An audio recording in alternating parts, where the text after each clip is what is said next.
Assembly session और दरबार का जम्मू में रहने की वजह से कुछ दिनों के लिए मैं आ नहीं सका।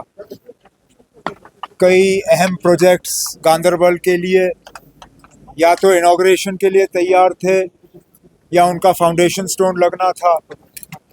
आज कोई 80 करोड़ के प्रोजेक्ट्स जो हैं वो गांदरबल के लिए या तो इनॉग्रेट हुए हैं या उनका संग बुनियाद रखा गया, जिनमें गांदरबल हॉस्पिटल का सीटी स्कैन, कई वाटर सप्लाई स्कीमें, एक बहुत अहम ड्रेनेज का स्कीम पूरे गांदरबल के लिए, एक बाईपास रोड बिहामा चौक के रश को कम करने के लिए।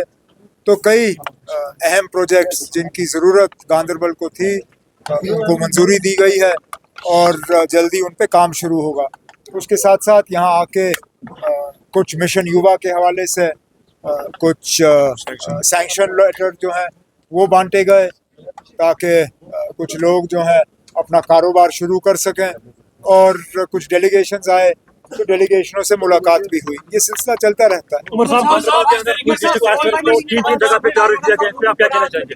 रोड वाइडनिंग के हवाले से जहां आज संग बुनियाद भी रखा गया, प्रोजेक्ट समझाया भी गया, वो 1 साल मांग रहे थे, लेकिन हमने उनसे कहा हुआ है कि इसमें तेजी लाई जाए और इसी साल जो है ये प्रोजेक्ट मुझे कहा गया है कि मुकम्मल होगा।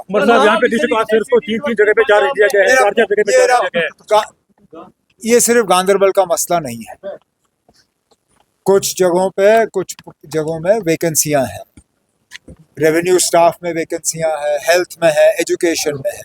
ये इकलौता अगर गांदरबल का मसला होता तो मैं कहता ठीक है ना, मैं गांदरबल में फेल हुआ, लेकिन पूरे जम्मू कश्मीर में एक मसला है, इसको हम हल कर रहे हैं, लेकिन ये रातों रात होगा नहीं। लेकिन कोई पोस्ट ऐसा खाली नहीं है। हाँ, कुछ जगहों पे हमें मजबूरन एडिशनल चार्ज देने की जरूरत पड़ी है, लेकिन आहिस्ता आहिस्ता जो है इस सिलसिले को हम ठीक कर लेंगे।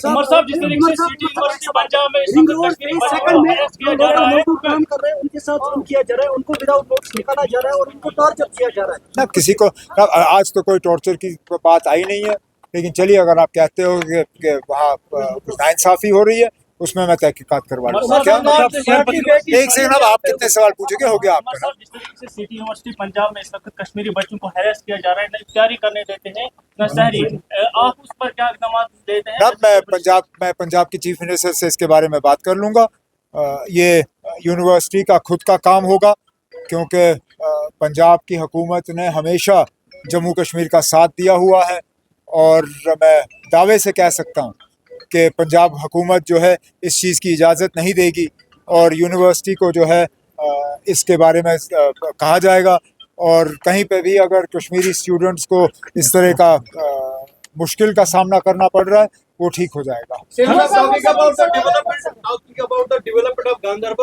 11 करोड़ रुपए का प्रोजेक्ट आप ही के हाथों इनॉग्रेट हुआ गडूरा में, जहाँ पे सिंथेटिक टर्फ और ट्रैक एंड फील्ड एक्टिविटीज के लिए बनाया गया, लेकिन हमारी यूथ जो है अनफॉर्चुनेटली गांदरबल के लोकल्स को वहाँ पे अलाउ नहीं किया जाता है, जबकि 30 to 40 स्टूडेंट्स जो बीपीएड कर रहे हैं, यानी कि वो टीचर्स ट्रेनिंग प्रोग्राम कर रहे हैं, उनसे हम ये एक्सपेक्ट नहीं कर पाएंगे कि वो ओलंपिक्स में जाके मेडल्स लेंगे, जबकि बच्चे हमारे वहाँ पे अलाउ नहीं है। अब आप पहले सुनिए ना, ये सिंथेटिक ट्रैक बना फिजिकल एजुकेशन कॉलेज के लिए, ये फिजिकल एजुकेशन कॉलेज का ट्रैक है, लेकिन अब अगर यहाँ के कुछ यूथ जो हैं इस ट्रैक को इस्तेमाल करना चाहते हैं, मैं फिजिकल एजुकेशन कॉलेज के जो वहाँ पे जो अथॉरिटीज़ हैं उनसे बात कर लूँगा।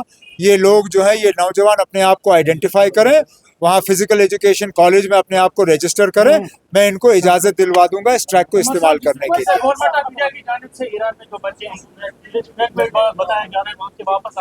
उन पर आप क्या बताना चाहती हैं?